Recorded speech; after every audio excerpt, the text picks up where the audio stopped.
Oh yeah, I think you gave us your. You had 37, 30. I did, but it's the second page. I gave you mine, but you didn't have that. You didn't have short interest, odd lot. Yeah. It's a different page number. It's in your next page. Forget about the page number. We had short interest. No, yeah, but you didn't have advanced decline and Dow. Yeah, the Dow did. And advanced decline. Yeah. You got it now. Yeah, it won't be behind that one. Right. We don't need that one. Which? The one that's behind that. It wouldn't be hour 39. No, forget about the page number. No, I know. That's what I'm saying. Look, this one goes into this one, and then this Don't worry about how the order is. Just want to make sure you have all the theories. Short interest, odd lot, advanced decline, and Dow. Okay, Now you're good. That's right. Thank you. Got it.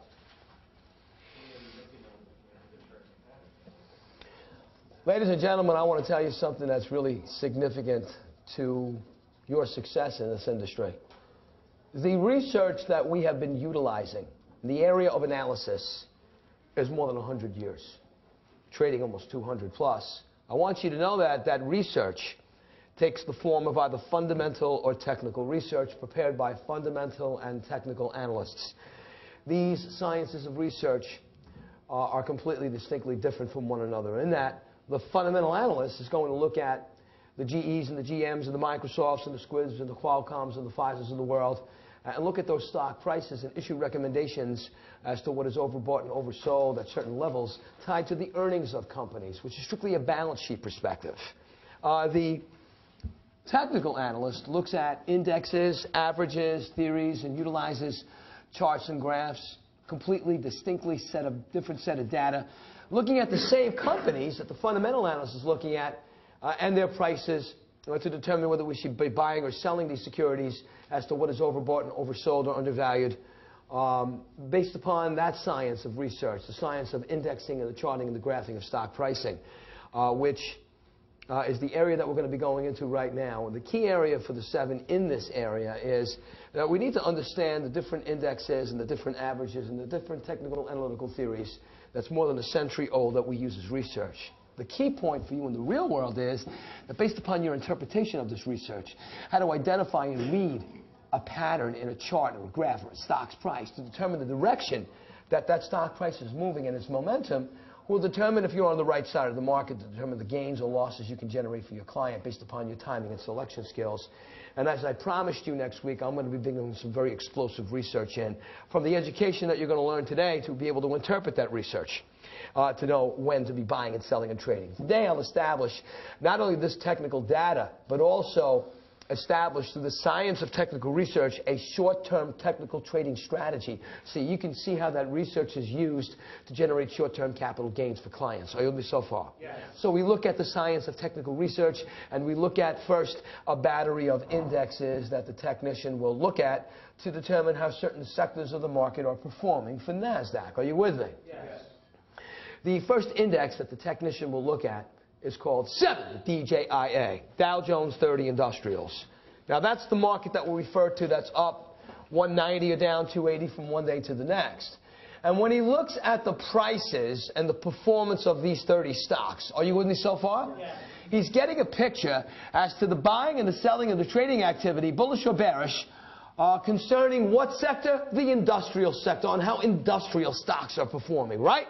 So if the prices of those 30s are rising, usually predicated upon rising trading volume that tends to lead to an increase of stock prices, he'll say that the industrial sector is performing bullish today. And if they're going south, those prices of those 30 industrials, he'll say for short-term trading profits, the industrial sector is bearish today. So when he just looks at the 30 prices of the DJIA, he's getting a picture of the industrial sector and the industrial sector exclusively. But listen to me. What happens if he wants a bigger and broader picture regarding market activity in the markets? What happens if he wants to know what's happening not only within the industrial sector for industrial stocks, but he wants to know what's going on with, if you will, transportation stocks in the transportation sector? Or maybe he would like to know also, in addition to the transportation sector, he would like to know what's going on for the industrials, the transportation, and the utility sector as well. He would look at 7, the Dow Composite. Now, I use the word Dow because within these 765 stocks that he's looking at, 30 of those 65 are in the industrials. 20, Series 7 of the 65, are transportation stocks, and 15 are utility. So look at this. When he looks at the performance of those 65 stocks within the Dow Composite, look at the broader and bigger picture he receives from the trading activity in the marketplace. He now sees what's going on in the industrial sector, the transportation sector, and the utility sector. A bigger picture and a broader picture of market bullishness or bearishness. Are you with me so far? Yes. What happens if you want an even bigger picture regarding the broader-based activity in the marketplace? He might look at 7, the S&P 500 index. Now, there's a company called Standard & Poor's that has been incorporated on Wall Street since 1935. The S&P building is right down here. This is a very prestigious institution. We're going to be talking about S&P many times in this room, especially when we get into Strategy Week. And the S&P Corporation has established and patented what is known as an index, listen to me, called the S&P 500 Index. This index lists 500 stocks of the largest companies of America. Large cap index. Are you with me so far? So when the technician looks at the prices of the S&P 500 index, which way those 500 stocks and their prices are moving, he's getting a picture of the large cap companies of America, of how the largest companies of America are performing. Are you with me so far? And just for that sector. And we know some of these 500 companies, largest companies in the United States, don't we? GE, GM, Johnson & Johnson, SBC Communications. I mean, out of all of the 500 largest companies of America, which company is ranked number 1 as the largest company in the United States? Who's number 1? You don't know? That's okay. That's why I'm asking you, because I know you don't know. You know, GE was up there. They were number 1 for a long time. GE is no longer number 1. Who's number 1? The largest company in the United States? You don't know. Microsoft. Number 1. So this sector and its price performances is giving the technician an indication of how the largest companies of America are performing. Take a look at what's really happening now from the interpretation of the science of technical research. He's looking at the prices of the securities that trade within these indices to get a picture as to what happens in certain sectors of the market and what's happening. Are you with me so far? Yes. What if you wanted an even broader picture regarding market trading activity according to the science of technical research? He would look at the New York Stock Exchange Composite Index. The New York Stock Exchange Composite Index looks at, according to the science of technical research, the performance of the prices, listen to this, of all common stock that's listed on the New York Stock Exchange.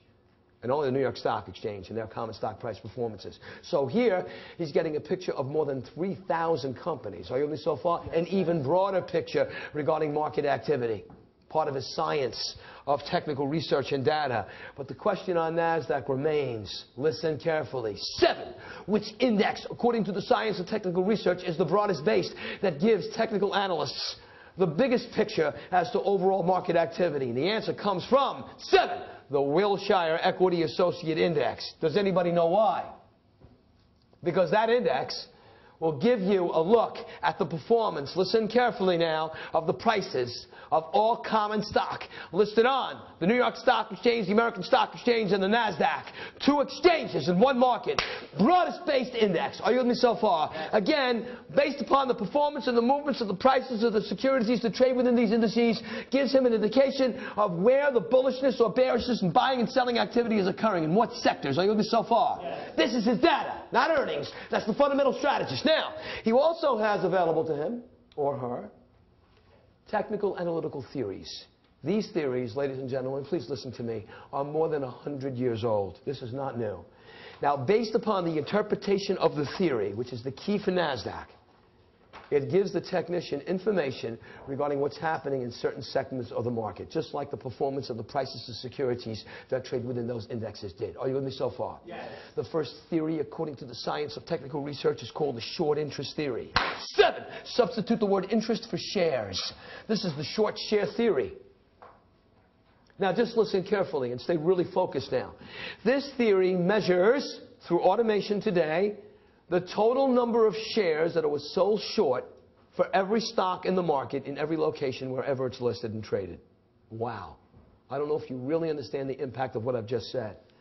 Now, in order to understand the short interest theory or the short share theory, which is a theory that measures the total number of shares sold short for every stock in the market. It really goes to your knowledge from Monday night of short selling. Are you with me so far? Yeah. So put your pens down, increase your focus, and listen to me. Can you buy a stock short? Yes or no? The answer is no. You can only sell a stock short. Are you with me so far? And to engage in short selling is to engage in the borrowing of shares, are you with me so far, from a broker-dealer. And this transaction that I'm about to walk you through again can only be executed in a margin account on the short side with marginable securities. Are you with me so far? Yeah. So we borrow securities from a broker-dealer and we sell those securities short to the open market. The short sale of securities is the sale of borrowed stock. Are you with me so far? Yeah. Why are you borrowing securities and sell that stock short in the open market? Why don't you just go in the marketplace and buy the security? Why are you borrowing them? Can anybody answer that? No, we don't want to buy it. Here's the answer to the question. That's not what we're waiting for. Is the question was, why wouldn't you buy the security? Why are you borrowing the security? Well, you don't want to buy a security that you are anticipating that's going down in price. Are you with me so far? Last thing you want to do is buy a stock that you believe is going down in price. But you are looking to generate a capital gain on its depression. And so in order to do so, you want to borrow the security. And at that point, sell that stock short, which is the sale of borrowed stock, at what you believe right now is trading at a high price. On the anticipation and the hope that that stock price will depress and come down, that's when you would be required to go into the marketplace to do what exactly? No, sir, you're not selling anything. You sold those shares short. After you sold borrowed stock short and that money comes into your account, which is short sale proceeds, what are you now required to do to close out this transaction? You say the word back, that's incorrect. I said don't say the word buy back because that suggests you originally bought it. And the word is not to buy, but in the language of short selling, because you got to talk that talk if you want to walk that walk in this language, the word in the strategy is to cover the short sale position. Thank you very much for speaking like my Stradivarius. Are you with me? The position is the number of shares that are sold short. To cover means to buy, not buy back, buy. To, at that point, buy it at a low price to replace the shares back to the broker-dealer that you borrowed and generate a capital gain on stock price depression. That's what we were supposed to know to understand this theory. Are you with me so far? Yeah. But I knew that we didn't retain that, and that's why I wanted to revisit it for you. Are you with me? Yes. Now, I want to do this strategy with you and show you how the theory works. You and I go in the marketplace today, all of us together, and we open up the margin account, and we short to the open market 200,000 shares of GHII. Are you with me so far? Yeah. We sell short 200,000 shares of stock that we borrowed. We think this stock, and we hope it's coming down in price. Any price that we cover below the price of the stock sold short, the bear is in the money. Am I right? Is that agreed? Yes. The cover is the buy. We want to sell that stock short at a high price, buy it at a low price, and replace those shares back that we've borrowed and generate a capital gain on stock price depression. So today, you and I open up a margin account and short to the open market 200,000 shares of this stock. Are you with me? Yeah. We're bearish on the stock, and we hope the bear strategy pays off.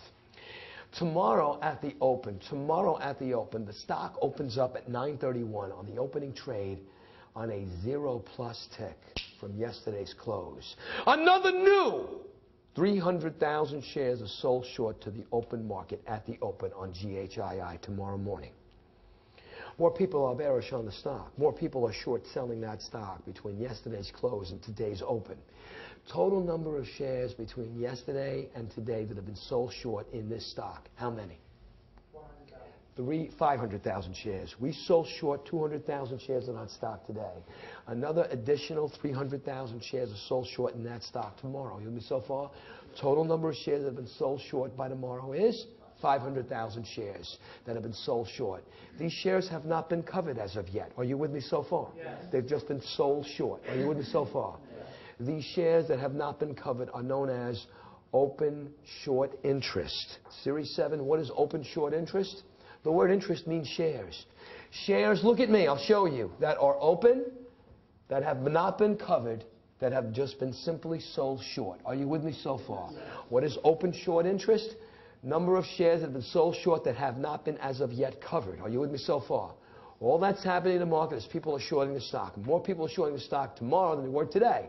Today we shorted 200,000 shares to the open market on the stock. We didn't cover those shares yet. Tomorrow, another 300,000 are sold short into that stock. Am I right? Yes. Total number of shares sold short by tomorrow, 500,000. Open short interest. 500,000 shares sold short that have not been covered. Are you with me so far? Yes. Would you say that more people by tomorrow are increasingly bearish on the stock's price? Say yes. Yes. Right. So the technician, when he sees this occur, more stocks sold short tomorrow than the previous day, he sees a rise of open short interest. He sees an increase in the number of shares sold short between yesterday and today. Are you with me so far? Yes. 200,000 shares sold short today. Another new additional 300,000 shares sold short tomorrow. He sees a rise of short selling. He sees a rise in the number of shares sold short between yesterday and today. Will he suggest ultimately that the stock's price will perform bullish or bearish on a rise of short interest? Bearish. The answer is bullish. I said ultimately. You don't really listen to me. You listen to me, but not 100%, and that could be a problem for you. Now, initially, what would happen immediately to the performance of that stock's price? It's going to head further down because more people are bearish and more people are shorting the stock from one day to the next. Am I right? Yeah. But I said ultimately what would happen to the stock's price is that it's going to close up in price, and here's why. What is required? Covering of 500,000 shares to close out the open short interest. 500,000 shares have to be bought. To cover is to buy. That will close out the short sale position. The short sale position is the total number of shares that have been sold short between yesterday and today. 500,000 shares. They're open. They have not been covered. Now, if the last part of this transaction by short sellers is to cover, which is to buy, that means the last performance into the stock's price would mean the stock price is going to go back up, riding of all of that covering, which is the buying to close out the short sale. You with me so far? Yeah. Now, that stock price may come back to where it was originally shorted, or it may break a new high. But the performance of the stock's price is what is key to the theory. And that is, when tomorrow, if you will, tomorrow, it's usually done in a fast strategy, the covering, are you with me so far?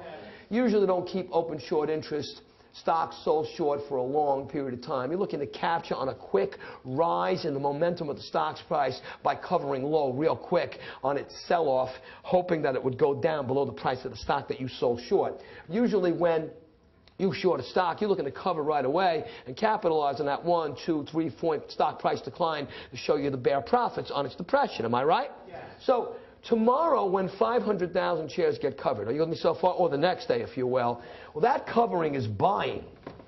That's going to do what to the stock's price? In the end, it's got to close out the short sale.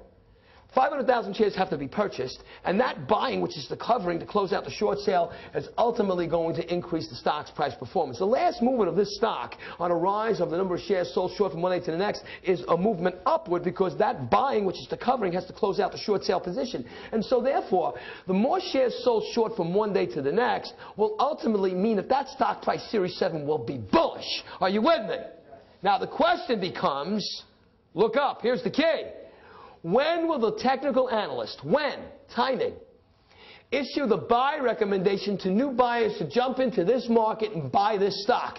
And the answer is at the height of open short interest.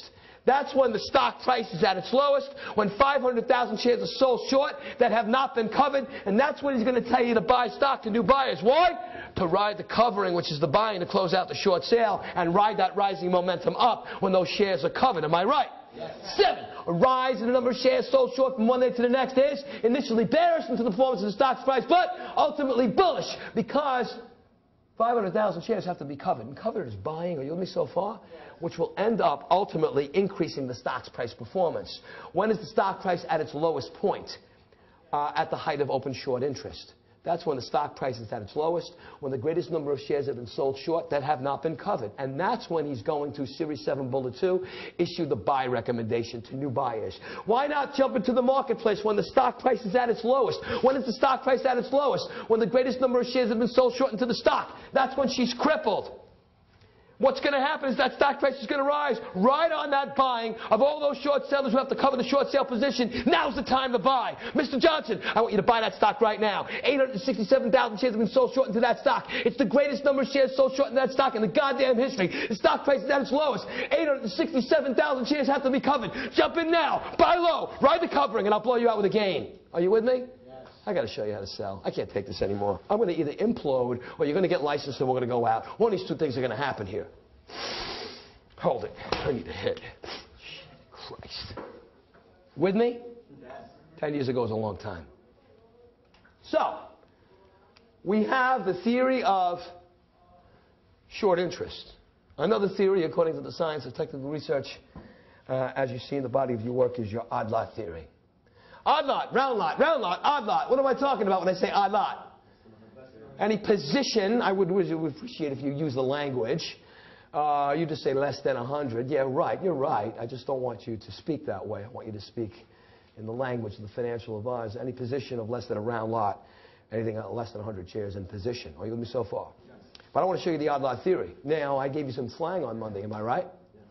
Am I right? Yes. Are you going to trade with me now or another time? Because I can't wait too much longer. What was the slang I gave you? It was called a flip trade on the proceeds transaction, where you flip clients out of a position on a stock and use that money because he was illiquid as the cost basis for the new buy. We charge them the markdown on the sale and a markup above the offer on the buy. Just don't lead it to a pattern of churning and you'll be fine. Are you with me so far? Yes. No problem. Sell my stock and use that money to buy another idea. Just don't make it that as a matter of a pattern philosophy of trading. Are you with me so far? Yes. Well, that slang pales in comparison to the slang I'm about to give you right now. Now, the slang I'm about to teach you, because my training is hardcore. Are you with me so far? Because I don't know any other way to be. And that's good because it'll build toughness into you when you start trading as a financial advisor. The slang I'm about to educate you on, I hope your potential client never hears you say from these lips, your lips, because it's going to put you into a problem. So I give you slang so that you don't use it. Are you with me so far? Yes. Well, I want to talk to you about the market. When I refer to the market up 190 or down 280, what market are we talking about? Well, we refer to the words market, meaning the DJIA. Now, you know something about the Dow Jones 30 Industrials. It's not a market. You know what it is. It's an index of 30 of the largest industrial companies and the most prestigious stocks that we have in America and our large cap blue chips. So you with me so far? Yeah. Well, then why don't we refer to it as an index? Why are we referring to the DJIA, which is truly an index, as a market? Because of the power of those 30 industrials. They are treated and verbalized as to a market unto themselves, but they're really not a market. They're really an index. Are you with me so far? Yeah. So when we talk about markets up 190, down 280 on a massive sell-off, on tremendous buying in the marketplace today, on moderate to heavy trading volume, we're talking about the Dow 30s. Are you with me so far? Yes. Watch this theory. Watch how it works. It's 2:30 in the afternoon. Are you with me so far? Yes. A little bit to the market's close, and the market's up 285 points on massive and positive earnings that have beat Wall Street's expectations, with 15 listed stocks and 5 NASDAQ stocks. We're coming back. We're out of this recession, and this market's showing its prowess and resiliency. Are you with me so far? Yes. Market's up almost 300 goddamn points. Your client calls up and he said, wow, green arrows everywhere. Did you try to call me, my broker? Because I was in meetings. Well, anyway, I'm glad I got you on the phone. What a market. Hey, you think we'll go to Dow 11,000? What do you think? Are we breaking new territory out of this recession? Because I haven't seen this performance of this raging bull in months. Listen, now that that market's up almost 257 points, I think now is a great time for me to buy 56 shares of Qualcomm. You say to me, you want to buy now? How many shares? You asked me for an order for the execution of 56 shares of Qualcomm with a market that's up almost 280 goddamn points? Is that what you said? Market's down, if you will, on another day, 490. Massive sell-off. GE goes out of business. Are you with me so far? And GM. Let's start bringing all of the adversity to the marketplaces. We have negative earnings. We have corporate malfeasance still existing in the private sector. We got problems with the administration. We got problems militarily with terrorism. Are you with me so far? We got a whole host of global economic regional banking problems. We have problems associated with our infrastructure, and this market's getting sold off in a bloodbath. How do we speak in this business? We're not tough people. You know what we are? We're traders. We buy and sell. We like what we see. We buy securities and accumulate a position. If we don't like what we see, we start liquidating and start selling and punishing stocks. That's how we speak. We speak through our trading mechanism. Well, his market's down almost 490, and he calls it. He says, you know what?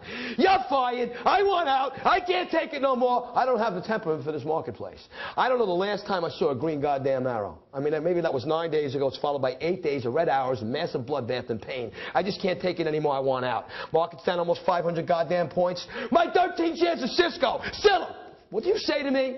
You want to do what? You want to sell now when that market's down almost 500 points and you want to liquidate how many shares?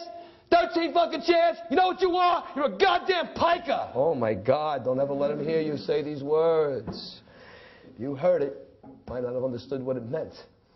What is a piker? Well, he's not a player. But it's more than that. He's an odd lotter. What is an odd lotter? This is an individual who looks to buy 13 shares of a stock when the stock market is up and flourishing, when he should be doing what? Selling.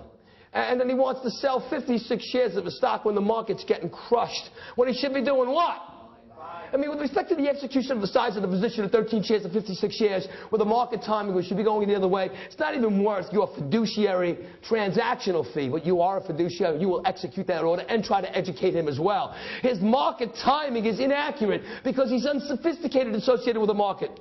When the odd lot theory is triggered, because he sees unsophisticated odd lotters or pikers buying and accumulating on rising momentum when they should be liquidating, he's going to instruct you to contact your accredited clients and buy when the piker is selling and sell when the piker is buying. Go the other way because his market timing Series 7 is inefficient. Series 7. He's buying on rising momentum when he should be liquidating. He's selling a declining momentum when he should be accumulating. Don't you understand, ladies and gentlemen? When that market's getting crushed, we are like Pavlov's dogs. We're like this. The lower she goes in values of liquid securities, of large cap issues, and quality companies with real sales and earnings on a liquidity basis, we're looking to accumulate across the board. The positions that you build today at levels you will never see again, maybe for the next 7 years, is the money that you're going to earn in commissions 16 months from today. Now is when you need to go liquid and start accumulating across the board.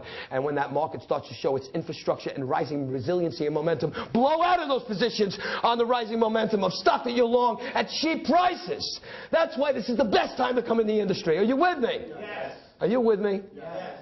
Anyway. He has the theory of the theory of the odd lotter,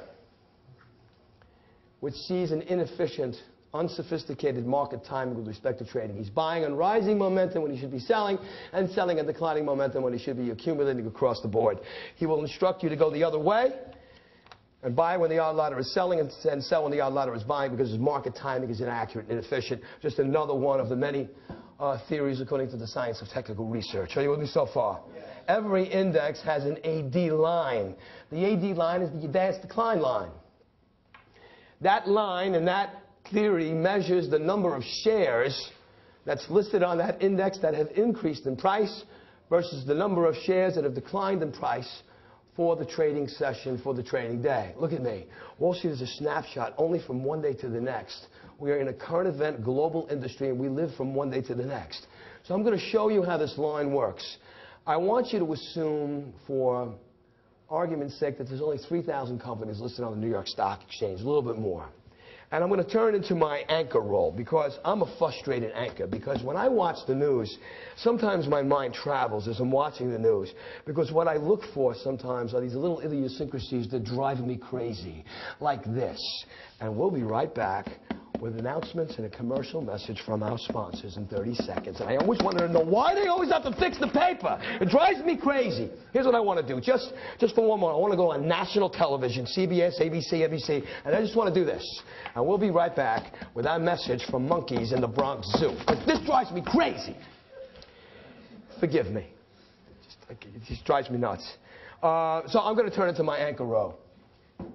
Today on the New York Stock, my anchor voice, excuse me. Today on the New York Stock Exchange, on moderate to heavy trading volume of 1.75 billion shares, 2,000 shares have advanced in price versus 1,000 shares have declined in price on the trading day, according to the New York Stock Exchange advanced decline line. And we'll be right back with messages from our sponsors in 30 seconds. Thank you very much. What did I just say to you? Did I say that the market performed bullish or bearish with that content? Bullish. More shares have advanced or increased in price, and shares that are listed on that exchange have declined in price for the day. The market was bullish. If 2,000 of 3,000 shares have increased in price, and 1,000 of 3,000 shares have declined in price, the market was bullish. If more shares have advanced versus declined in price of the performance that are listed on that exchange on that day, the market was a bull. If more shares, Series 7, have declined in price versus advanced in price, the market was a bear. Am I right? Yes. Series 7. So he looks at, again, more data. Got nothing to do with earnings and sales. That's fundamental. Are you with me so far? Indexes, averages, theories. They're telling him of a certain aspect of what's happening in the marketplace with respect to the bullish or bearish trading activity. Are you with me so far? Yes. Now, I got to tell you something. I started out in Lehman, 79. Dow was at 654. I mean, Christ, I'm a dinosaur. You know what I mean? I'm still here, still compliant, still doing what I can to try to bring Wall Street the greatest minds. And I want to tell you something. I commuted with a group of 9 men. 9 guys. We were very close together. We got up at 6:30 in the morning. We were in the office by 7:30 the latest. And worked at 14 Wall, the greatest offices that ever hit Wall Street.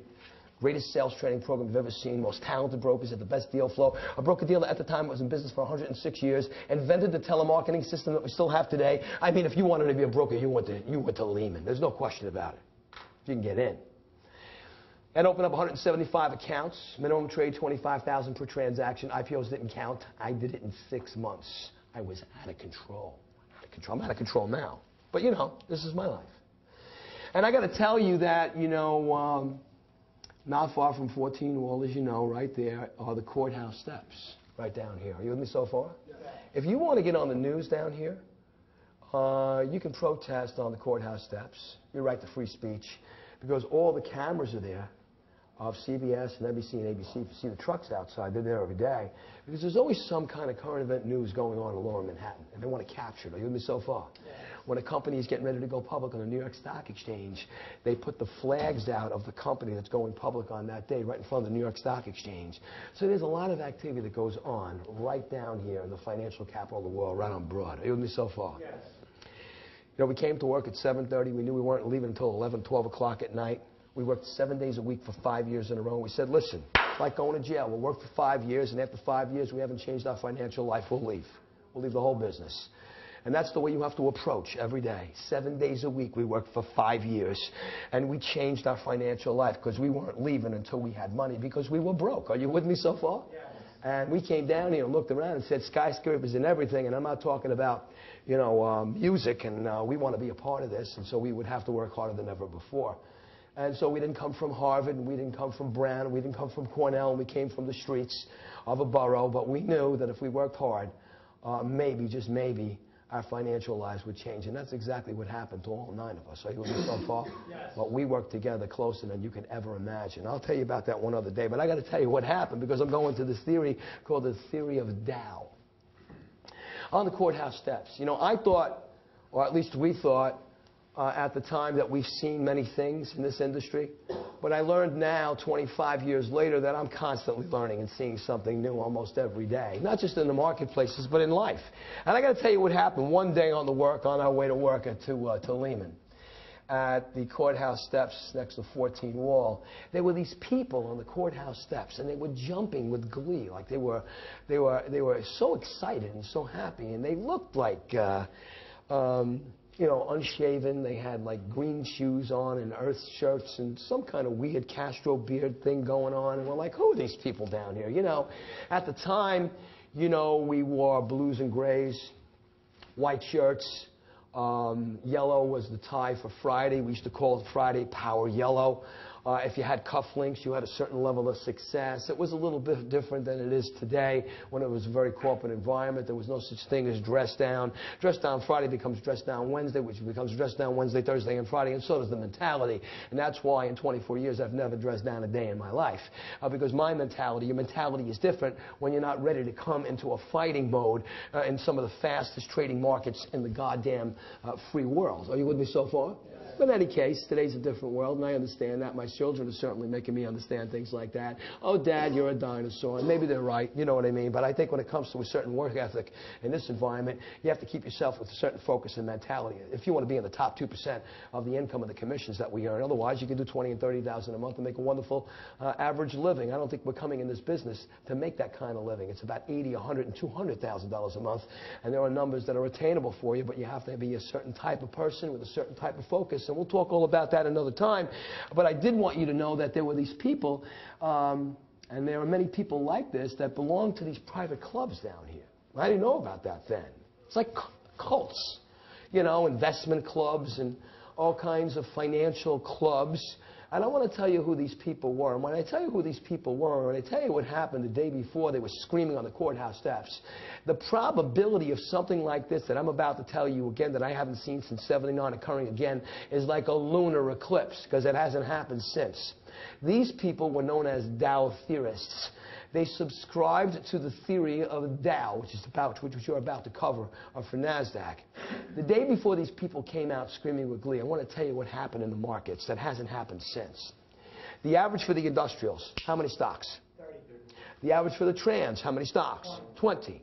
Exactly to the nanosecond. This is what's wild to imagine occurring again. To the nanosecond, broke exactly at the exact same split nanosecond in the market and trading, and broke simultaneously and hit new highs respectively for their respective indexes, and of course established the theory of Dow.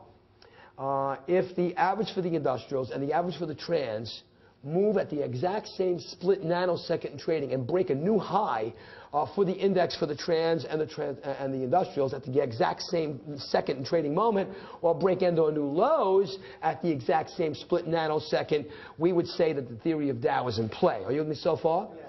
The day before these people came out and screamed with glee, and you'll see why they screamed in a moment, to the exact split nanosecond in trading in the market. The average for the industrials and the average for the trans broke at the exact same split nanosecond in moment in trading in the market, and broke at the same time, hit new highs, and they came out and they said, you see, there's a God and he's good and the theory works, and they wrote the book Dow 37,000, that the market would go to 37,000, famous book, and break records not seen since the greatest bull market in the history of Wall Street, which was '68. Are you with me so far? And so we suggest that it hasn't happened since. That according to the science and the theory of Dow, the Dow theory is only in play when, Series 7, the average for the industrials and the average for the transports break new highs simultaneously in the market and trading that would lead towards a trend in the performance of the market, either bullish or bearish, which means this. Look at me. If the average for the industrials and the average for the trans broke at the exact same split second and went down to new lows, they would say the market's going into bear market territory and a massive crash and a correction not seen since '87 and '29. Instead, the average for the trans and the average for the industrials broke new highs, and they said the market's going into uncharted territory of a bullish nature not seen since the greatest bull market in '68, and wrote that book called Dow 37,000. Are you with me so far? A trend in the market, either bullish or bearish, either on the upswing or on the downside, or will be confirmed in the market according to the science and the theory of Dow only when the average for the industrials and the average for the transports break at the same exact split nanosecond in the market to simultaneous new highs and new lows for the theory to be confirmed. Are you with me so far? Well, that actually occurs in the marketplace. It's not the issue. It's NASDAQ, and it's a technical strategy and theory. Are you with me so far? So we see short interest, we see odd lot, we see advanced decline, we see the theory of Dow, and these are some of the theories according to the science of technical research, along with the performance of the prices of securities to trade within the indexes and the market averages that are his data that give him an indication as to establishing short-term trading strategies for us as to prices we should be buying and selling and accumulating and distributing. Are you with me so far? Yes. Which leads us to short-term technical trading strategies. And now I want to trade with you some stock. Are you with me so far? Yes. In the language of trading, I'm going to use the science of technical research. Are you with me so far? Yes. I'm going to trade with you in the language of technical analysis. But I got to get one thing out. Excuse me. I got to get my Stradivarius out. I'm sorry. I got it. And I'm going to talk to you and trade with you like a broker now. I just want to ask you a question. Are you ready to trade with me? Yes. Are you ready to trade with me? Yes. Good. Over a 52-week high and low, stocks have what is called an average trading range. Now, what does that mean? It means this. You say to me, Coca-Cola. I say, oh, that's a $50 stock. Now, why did I say that right away? Because Coca-Cola is never going to be $80 a share, and it's never going to be $13 a share. Because if you look at the stock's price of Coca-Cola over the year, you'll always see that stock around 49, 50, 51. It's always around a $50 stock. That's its average trading price. Are you with me so far? Yes. 3M, $185 stock. It's not going to be 9. It's not going to be 200. Are you with me so far? Yes. Stocks have what is called, over a 52-week high and low, their average price. A price that the stock hovers and averages over the year. Are you with me so far? Yes. And predominantly Coca-Cola, for more than 50 years, is about a $50 stock. Now, I have a stock I want to share with you. that has an average trading price over the year of 46 and a quarter a share. It's about a $45 or a $46 stock. Are you with me? Yes. Company comes out with earnings that are record earnings, that beats Wall Street's earnings expectations. Are you with me so far?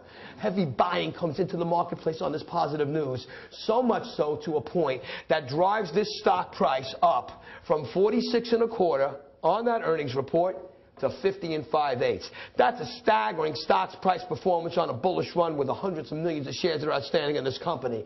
That stock price didn't just rise. That stock price didn't just get bought. That stock price got overbought, driving out now to a price level that the technical analysts will look at and say, you're no longer attractive anymore at 50 and 5/8. You're a little overvalued relative to your earnings. And not only that, you haven't just been bought.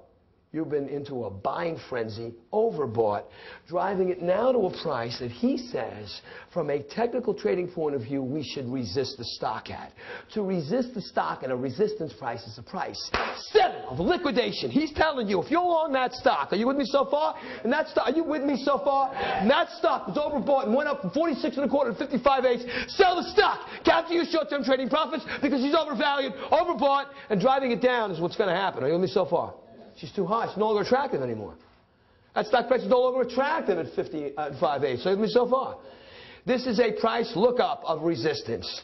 A resistance price is a price that you should resist the stock at. To resist the stock is to liquidate it and sell it to capture your short-term trading profits because the market for the stock is overbought. Are you with me so far? Yes.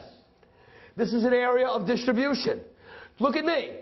To distribute the stock is to sell the stock. And when do we want to sell that stock? At a price that he says is a price of resistance, where it is overvalued, overbought, not heavy buying, and this is an area where selling pressure comes into the stock in the market. Are you with me so far? Yes. I established now price number 1, 7, a resistance price. This is the price of distribution and liquidation. Where? In an area of distribution, the market for the stock has been grossly overbought, driving the stock price now to a level he says we should liquidate. Are you with me? Yes. Look up. Back to its average trading range of 46 and a quarter. Company comes out with earnings that fails to meet Wall Street's analysts and earnings expectations. In this sensitive market, what's going to happen to that stock? It's going to get crushed. It's going to get shorted. It's going to get pummeled. And the stock price goes from 46 and a quarter, crushing down to 38 and 3/4. You're dealing with a liquid stock here. You with me so far? Yes. What do you think he says when he sees 38 and 3/4? I love you. You're exciting. Now, like I can give you 67 stocks that are so oversold, so grossly undervalued. Are you with me so far? For various different reasons. He says we should jump in right now because that's the bottom of the stock and accumulate a position in the stock and go into a buying mode. We should support that stock. I established the second price. 7, price of support. A support price is a buy price. What does buying do to a stock's price? You say drive it up. I say maintain stock price equilibrium. It is only when there's net buying, which is greater buying than selling in the stock, that the stock price in the end moves up. Are you with me so far? Yeah. Buying supports its level. Are you with me so far? Net buying drives it up. And so therefore, a support price is the price he says we should come in, look up, and accumulate a position in the stock, because going from 46 and a quarter to 38 and 3/4, she is exceptionally undervalued. Are you with me so far? Yeah. Highly oversold, and a price that can only lead towards potential appreciation on its future rising momentum, because you're dealing with liquid securities here. You with me so far? Yeah. So this is an area of accumulation. To accumulate is to go long. We go long a position in the stock at a price called the support price, where the market for the stock Series 7 was oversold. Right? Right! What you don't know is that every day when we come to work, look at me, you're going to love this one. We have research I'm going to show you next week that is entitled Technical Trading Strategy Research. These strategies establish a support and resistance price for more than 5,000 stocks, according to the science of technical research. He's tracking with a team these stock prices from their average trading range. What is overbought? What is oversold? Where is the area in the prices of accumulation? Where is the area in the prices of distribution and liquidation? Are you with me so far? Yes. Based upon its average trading range. He's that intimate with the performance of the stock's price through automation that we know when we come to work every single day. When we see a stock at 67 and 3/4, 187 and 5/8, that as a resistance or a support price. Look at me, let me tell you something. When he buys eBay, he buys an auction market. When he buys Google, he buys a search engine. When he buys Microsoft, he buys a technology stock. We buy into weakness and we sell into strength. Tied to research. He buys out of emotion. We buy out of research and trade out of research and sell out of research. It's based upon your knowledge and the sophistication of the interpretation of that research. Be on the right side of the performance of the market, show him that gains, to give him the education that has the confidence in you to give you 100,000 of his assets. Do you understand what this game is about? It's about knowledge. So therefore, he wouldn't know a resistance and a support price if it smacked him in the face in the front door when he said, "Hi, honey, I'm home." It's not his job to know that. It's your job. Are you with me so far? Yeah. You realize, Mr. Johnson, at 57 1/4, that's a resistance price on the stock? Well, what does that mean? It means technical strategies and research analyst has established that price at 56 1/4 to be overvalued on short-term trading profits and selling pressure. We need to sell that stock. If you don't own it, let's short it because it's coming down. Are you with me so far? He's like, "Oh, wow. There's no time for, oh, wow. We got to move with me now." He's mine. Believe me when I tell you. Believe me. So he needs this education. And so do you. Every stock has a resistance price and a support price. We have that pattern established in prices. We should be liquidating and accumulating before we even walk into work every single day. You just didn't know it. Are you with me? Yes. Connecting, you're qualifying, you're not in the market trading yet. Well, what happens if your technical analyst and your research analyst is wrong? Stock went from 46 1/4 to 50 5/8 on heavy and overbuying. And he said that was the top on the stock. It's a resistance price you should be liquidating. Are you with me so far? Are you with me so far? Yes. What happens if the market feels otherwise? And the stock price goes even higher to 51. Or maybe he said that 38 3/4 was the bottom on the stock as a result of its massive sell-off. And it's not going any lower. And he established 38 3/4 as the support price on the stock. And what happens if he was wrong? And the market felt otherwise because it has its own psychology, and the stock price cracks through what he thought was the bottom of 38 3/4 to 38. When he sees 51 or 38 occur in the market, he will say, Series 7, a breakout has occurred. What is a breakout? Look at me. You don't need to look at it there. I want you to look at it up here. It's when the stock's price performs in the market through resistance or support, what he thought was the top or the bottom of the stock. Are you with me so far? Now here's the key for the 7. If the breakout occurred through resistance, upward, are you with me, in my case, to 51, he'll say, look, that stock price is going even higher than 51. If the breakout occurred through what he thought was the support price of 38 3/4 to 38, he'll say the stock price is going even lower than 38. He will say that the stock price will continue to perform based upon the momentum of where the breakout occurred, going even higher if it went through resistance or going even lower if it went through support. Therefore, if you're long the stock and the breakout occurred to 51, stay long a little bit longer because over the next week and a half to 2 weeks short term, stock price is going even higher. You can capture greater short-term trading profits when you liquidate your long position. If the breakout occurred through 38 3/4 to 38, he'll say, if you're short of the stock, don't cover as of yet. Because she's going down even lower. The stock price will continue to move in the momentum depending upon which way the breakout occurred. Are you with me so far? Yes. Now I want to draw some prices right here, and I want to show you something. What is the resistance price on the stock? 50 5/8, he said. What is the support price on the stock? 38 3/4. Any price that stock experiences in the market within 58 5/8 or 38 3/4, like 49 7/8, 39 1/8, any price, pick any price, within 50 5/8 or 38 3/4 is considered to be, according to the science of technical trading, Series 7, a consolidated stock price performance. What is consolidation? I'll show you again. Look up. Look up. Because if you really get me, you know I repeat it many times, different ways. It's any price that stock has performed in the market within 50 5/8 and 38 3/4. Any price. Consolidation is considered a sideways movement of a stock's price. Now, the word sideways is very ambiguous. Are you with me so far? Yes. I think we've attempted in our house to eat Chinese food sideways. Are you with me so far? Yes. But how can a stock price perform sideways? It doesn't really mean sideways. Sideways means within.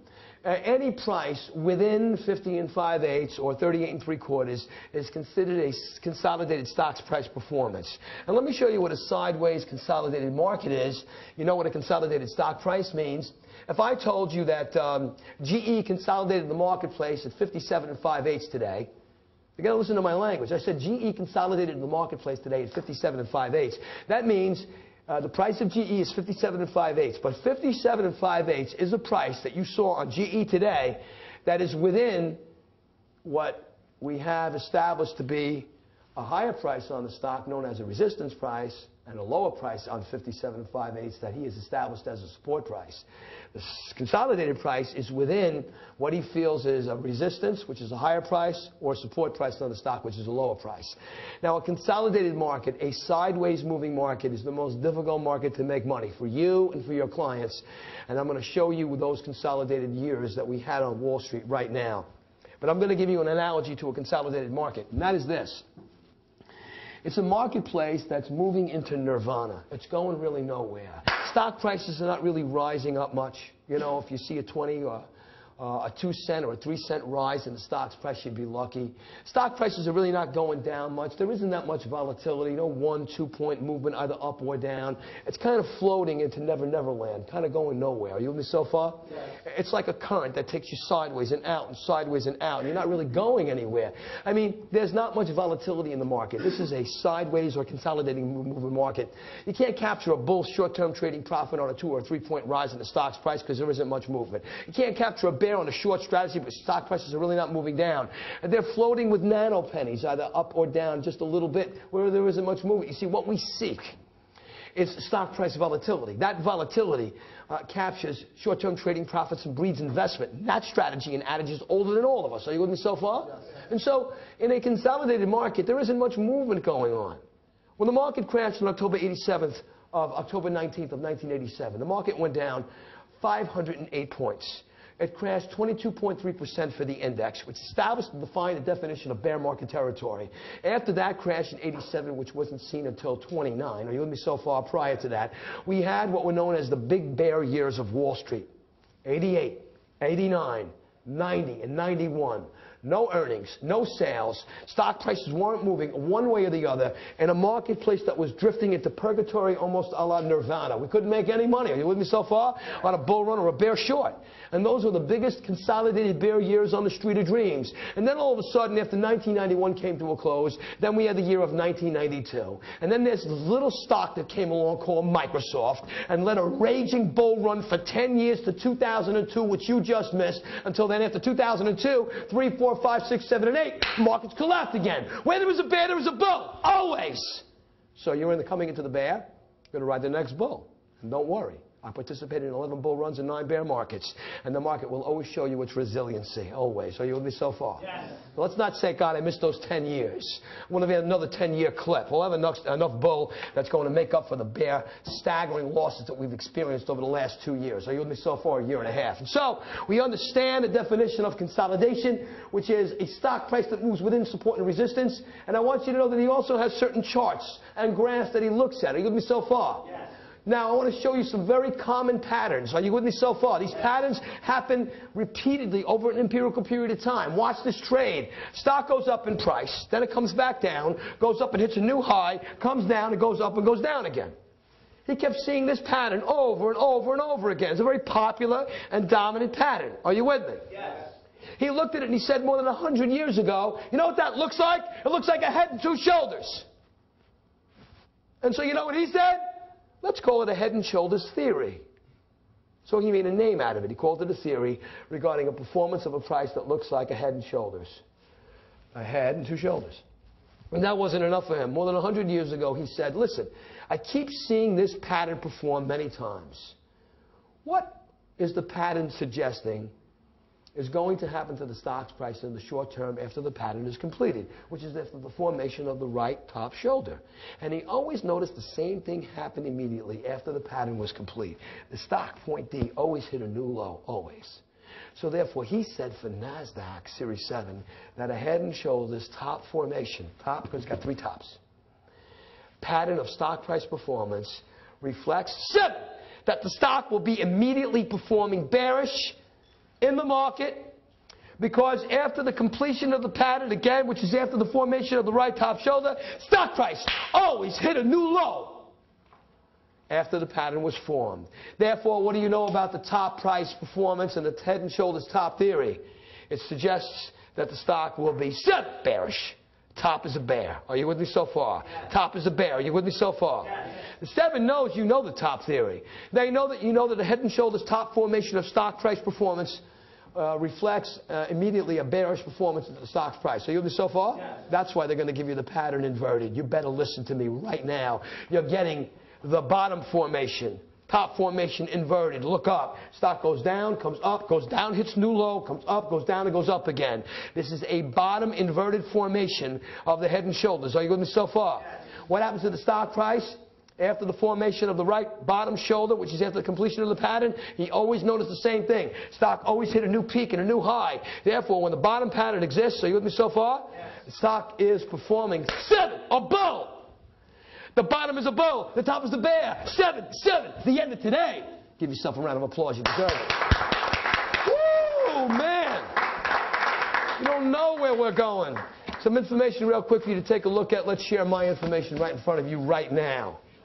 First document. Look at me. Eyes on me, please. Equities. This complements your chapter 4. Only I think mine is much more powerful. Thank you very much. See it? Say yes. Yes. Next. Look at me. It's all right there for you. I sit at each one of your chairs like your own private table to make sure you have everything that you need. The next 2 documents stapled are called Analysis of the Equity Markets and Portfolio Analysis. This complements your chapter 22. Are you with me? Yes. Oh, what's this? Oh, yeah. A couple of chapter exams. Challenging? Don't worry. Look at me. Got the answers right there for you.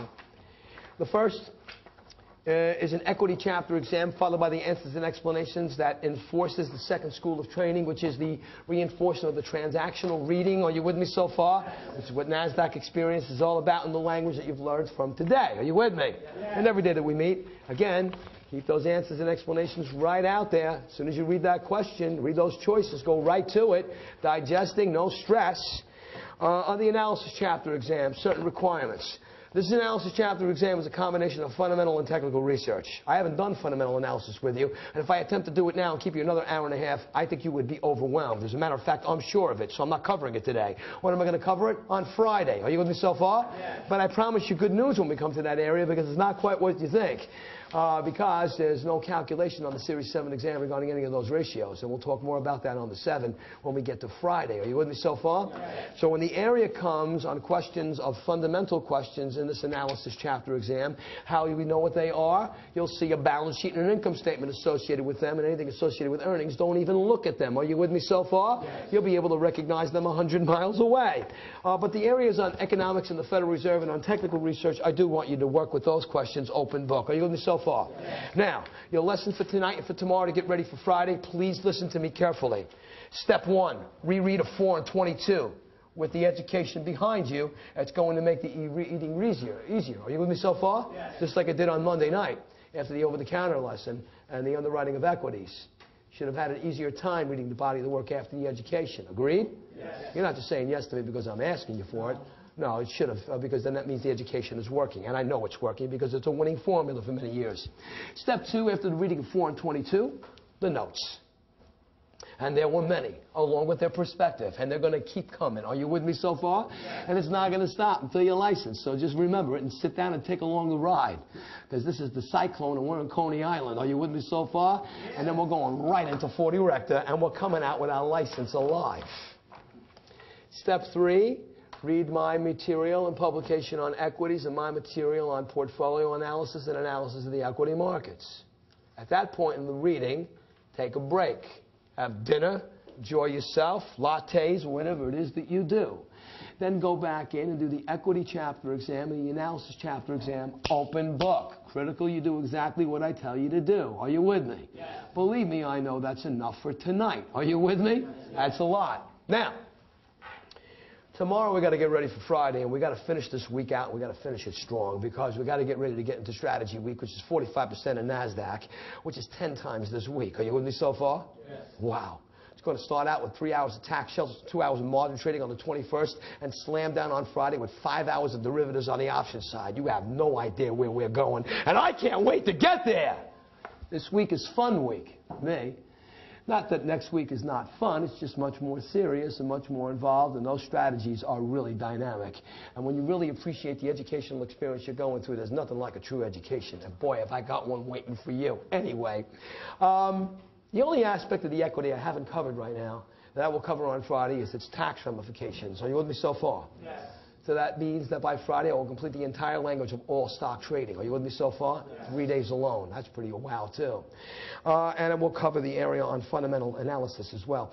In your chapter 22, in the body of your work, in the section on fundamental analysis, and all those ratios that you read about last night, the only ratios I want you to reread, and you don't have to bring with them class with you on Friday, are the areas and the ratios on liquidity. Please write that down. Liquidity ratios.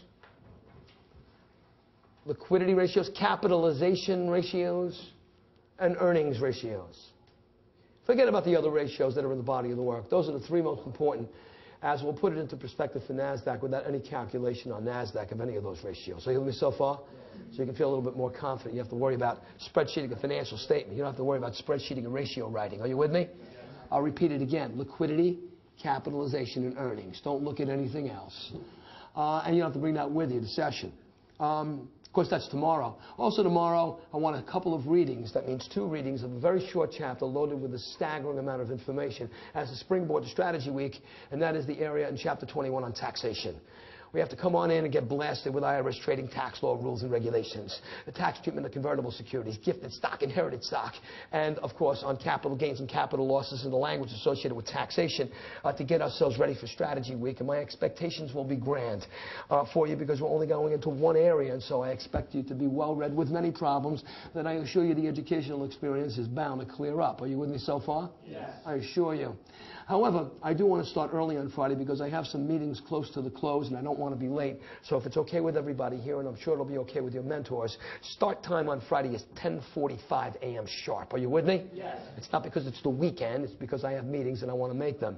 I want you to bring Chapter 21 with you.